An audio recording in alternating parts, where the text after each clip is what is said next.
Hey everybody, what's up and welcome back to today's video guys. And today guys, I will be showing you how to transition text in your Google Slides presentation. So yeah guys, make sure to watch this quick and easy video till the very end, follow my steps correctly. So you can make sure this works the same for you and that you can do this yourself. But yeah guys, let's get straight into it. The first thing you want to do guys is go ahead and open up the Google Slides website if you haven't already. After opening up Google Slides guys and logging into your account, you will be able to create your presentation. As you can see, I have already created a presentation right here, and here I have some couple of slides that I already made with some text on them, a table and so on.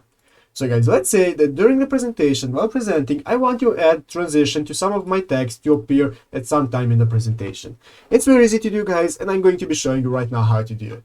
The first thing you want to do guys is go ahead and select the text that you want to transition. So guys, go ahead and select this text box right here. As you can see here guys, now we can see our transitions that will be able to do it. By clicking guys, you want to go ahead and click this view option in the upper left corner.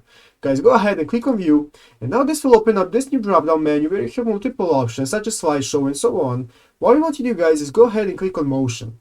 Go ahead guys and click on motion, and now this will open up at the right side of the screen. This will open up this motion tab where you can either select your slide transitions. Here you can select if you want to some options for your slides, but if you want to add for text, then you want to go ahead and select your text, and now you want to click this add animation option. You can do that either guys, or you can just right click on the text box right here and click on animate. And now guys, as you can see, it has automatically added an animation option, and now you can select however you want it to be. You can type in flying from button on click, and now guys, you can see we can select the play button to see how it looks. And now guys, as you can see, after clicking, this will fly in from the bottom just as we have selected. So yeah guys, that's how you do it. That's how you transition text in Google Slides. I hope this video was helpful. If it was, make sure to leave a like and subscribe to the channel. So yeah guys, thank you for watching, take care and bye.